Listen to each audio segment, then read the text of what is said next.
Ruda suit Mercia jusque dans la cachette de Molina.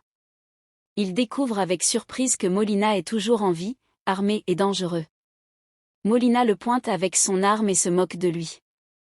Il compare Ruda à une petite souris qui est sortie d'un piège pour tomber dans un autre danger.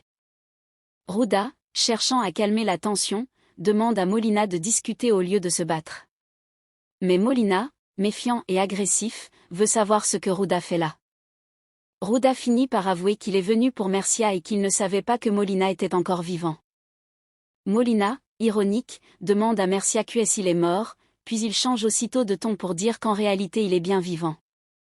Mercia, mal à l'aise, tente de calmer Molina. Pendant ce court moment de distraction, Ruda essaie de s'enfuir. Mais Molina le poursuit et tire partout pour le rattraper. Il répète avec violence qu'il n'y a pas de raison de fuir. Alors que Molina entend Mercia l'appeler à l'intérieur du bateau, il détourne un instant son attention. Ruda en profite pour sauter dans la mer. Molina, furieux, tire plusieurs fois dans l'eau pour l'atteindre, mais Ruda réussit à s'éloigner. Chez Mavi, Naoum arrive et Mavi lui offre un verre de jus, en plaisantant sur le fait qu'il n'a pas voulu boire de whisky. Mavi ajoute même une petite touche de vodka, mais la rencontre n'est pas seulement amicale, c'est un moment sérieux entre père et fils. Naoum veut comprendre les vraies intentions de Mavi. Il lui demande franchement s'il s'est rendu à la police pour la mort de Molina parce qu'il est sincèrement repentant, ou s'il l'a fait pour attirer l'attention de Viola, la femme qu'il aime. Naoum insiste, il est important que Mavi soit vraiment repenti, et pas seulement poussé par ses sentiments amoureux. Il rappelle à son fils que même s'il aime Viola, elle ne l'aime pas en retour. Elle l'a déjà prouvé à plusieurs reprises.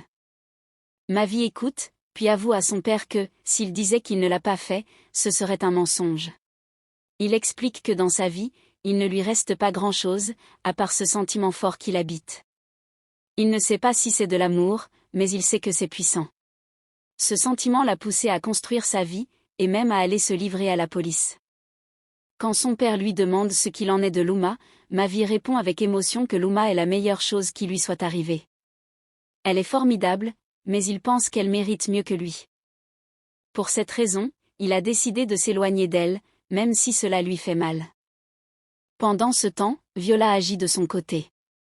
Guidée par les conseils d'un allié, elle se rend sur la plage, de nuit, pour retrouver Ruda. Elle tient une lampe torche et fait des signaux lumineux pour attirer son attention.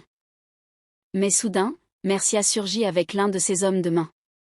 Sans pitié, elle ordonne à son complice de capturer Viola. La jeune femme est prise par surprise et n'a pas le temps de réagir. On lui administre un somnifère et elle perd connaissance. Quelques instants après, Ruda arrive à son tour au lieu de rendez-vous. Il se retrouve face à Mercia. Cette dernière, impitoyable, décide de l'emmener jusqu'à Molina. Elle ordonne à son homme de main de tirer sur Ruda et son ami. Heureusement, Ruda et son compagnon réussissent à s'enfuir. Mais la fuite est chaotique et dangereuse. Alors qu'il court, Ruda entend la voix de Molina qui l'appelle derrière lui. Pris entre la peur et la curiosité, il s'arrête une seconde. C'est à ce moment précis que Molina tire sans hésitation. Ruda est touché et s'écroule au sol. La scène se termine sur cette image dramatique, laissant planer un grand suspense sur son sort.